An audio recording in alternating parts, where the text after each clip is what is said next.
ایک ہے مولوی قادری یاسین نامی شخص، مولوی کہنا نہیں چاہیے، بہرحال القابات لگ جاتے ہیں فضول قسم کے لوگ۔ افسوس کی بات یہ ہے کہ ان زبانوں کو اتنی قوت، اتنی طاقت،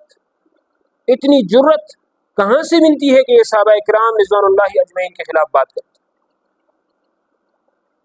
اتنی قوت طاقت ان کے پاس آتی کہاں سے، جو نبی پاک صلی اللہ علیہ وسلم کے یاروں کے خلاف جو ہے تو باتیں کرتے ہیں، جو نبی علیہ الصلوۃ والسلام کے ساتھ شانہ بشانہ ہر مقام پر کھڑے ہونے والوں کے خلاف باتیں کرتے ہیں، جو اس مقام پر نبی پاک صلی اللہ علیہ وسلم کے ساتھ کھڑے ہونے والوں کو جب ہر طرف سے دشمن کی الغار تھی، جب ہر طرف سے دشمن یہ چاہتا تھا کہ نبی پاک صلی اللہ علیہ وسلم کے مشن کو ختم کر دیا جائے، اور اس وقت جو ہے تو وہ اس مقام پر نبی پاک صلی اللہ علیہ وسلم کے ساتھ کھڑے تھے۔ لہذا ایسی جرت، ایسے شخص کو، ایسے لوگوں کو یہ جرت کہاں سے آتی ہے؟ آج تک آدمی اگر اس پر سوچنا شروع کر دے تو عقل حیران رہ جاتی۔ اب اس نے انتہائی نازیبا کلمات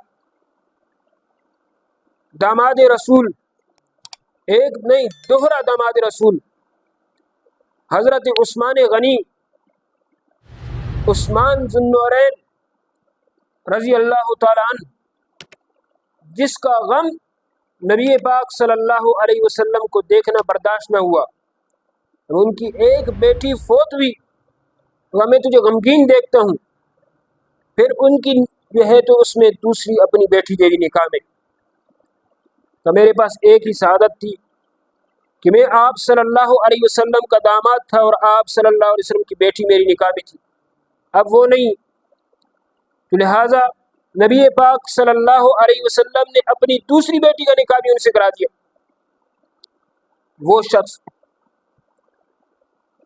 شخص جس نے مسجد نبوی کے توسیع کے لیے زمین خریدی، وہ شخص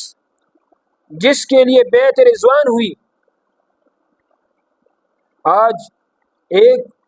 عجیب قسم کا آدمی وہ اٹھ کر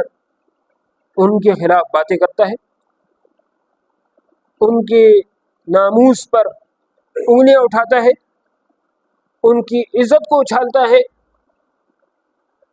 اور ایسی ایسی باتیں کرتا ہے جو باتیں ہم ایک دوسرے کے خلاف بھی نہیں کر سکتے، ایک دوسرے کے بارے میں بھی وہ باتیں ہم نہیں کر سکتے، ایسی باتیں کرتا ہے۔ افسوس ہے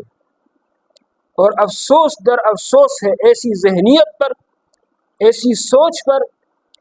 جس کو یہ شرم و حیا نہ آئے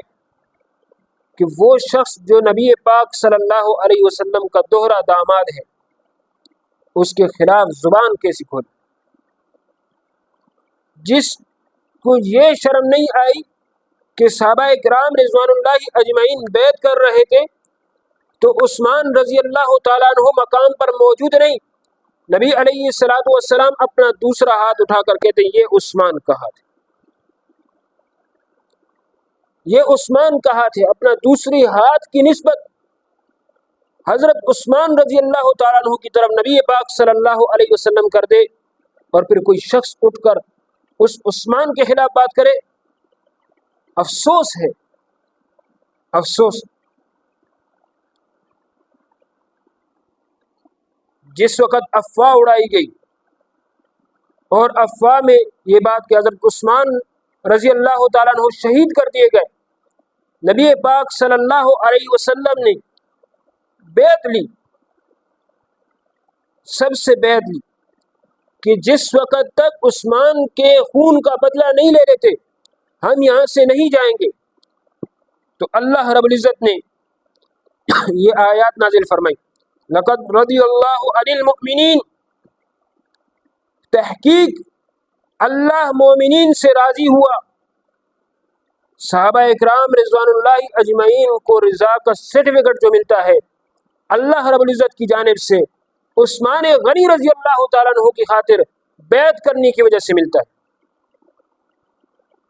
ان کی بیعت کرنے کی، ان کے لیے بیعت کی تو اللہ رب العزت نے جو ہے تو رضا کا سرٹیفکیٹ دے دیا۔ اذ یبایعونک تحت الشجرہ،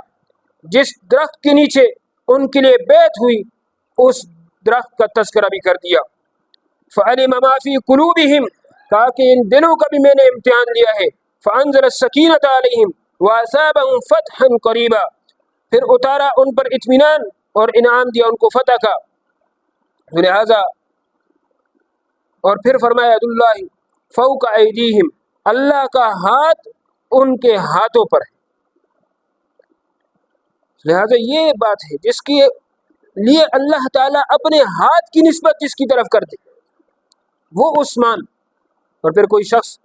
اتنی آسانی سے اور اتنی بے باکی سے اور اتنی جرأت کے ساتھ وہ یہ کہتا ہے عثمان رضی اللہ تعالیٰ احد کی جنگ سے بھاگ گئے، وہ شخص یہ کہتا ہے، اور پھر آگے اس کے انتہائی غلیظ قسم کے الفاظ کہ اپنی تشریف جو ہے کہنے کی مناسب نہیں ہے، لیکن اس قسم کے نقل کفر نہ باشد، اس نے کہا کہ اپنی تشریف دشمنوں کے پیچھے کر دی، دشمنوں کی طرف کر دی۔ اب اس قسم کے الفاظ کہنا اور وہ ایسی مبارک ہستی کے خلاف جس کے لیے اللہ قرآن میں آیات نازل کر دے، جس کی وجہ سے صحابہ اکرام کو رضا کا سرٹیفکیٹ ملے، جس کو نبی پاک صلی اللہ علیہ وسلم غمگین نہ دیکھ سکے، جو مسجد نبوی کے لیے جگہ دے، جو ہر مقام پر ہر غزوہ کے اندر اپنا مال پیش کرے، اور آج کے وقت میں بھی، آج کے دنوں میں بھی اس کی صدقہ و خیرات چل رہی، باقاعدہ اکاؤنٹ ہے ان کا۔ تو ہم اس اعتبار سے حکومت وقت سے بھی یہ مطالبہ کرتے ہیں اس قسم کے لوگوں کو لگام دی جائے، انہیں ان کے حدود تک پابند کیا جائے، ان کو ان کی اوقات یاد دلا دی جائے۔ اور دوسری بات کہ جو لوگ یہ براڈ کاسٹنگ کرتے ہیں ان سے بھی ہم ہاتھ جوڑ کر التماس کرتے ہیں، خدا کے لیے ایسے فتنہ انگیز لوگوں کو، ایسے فتنہ برپا کرنے والے لوگوں کو اللہ کے واسطے لوگوں کو اپنی محفلوں میں نہ بلاؤ جو لوگوں کو گمراہ کرتے ہیں۔ اگر اس چیز کو دیکھا جائے ہر مقام پر، ہر جگہ پر اسلام کے خلاف اگر جو ہے تو آج کل یہ آواز بلند کی جا رہی ہے، اسلام کو کمزور کرنے کی کوشش کی جا رہی ہے، اسلام کو دبانے کی کوشش کی جا رہی ہے،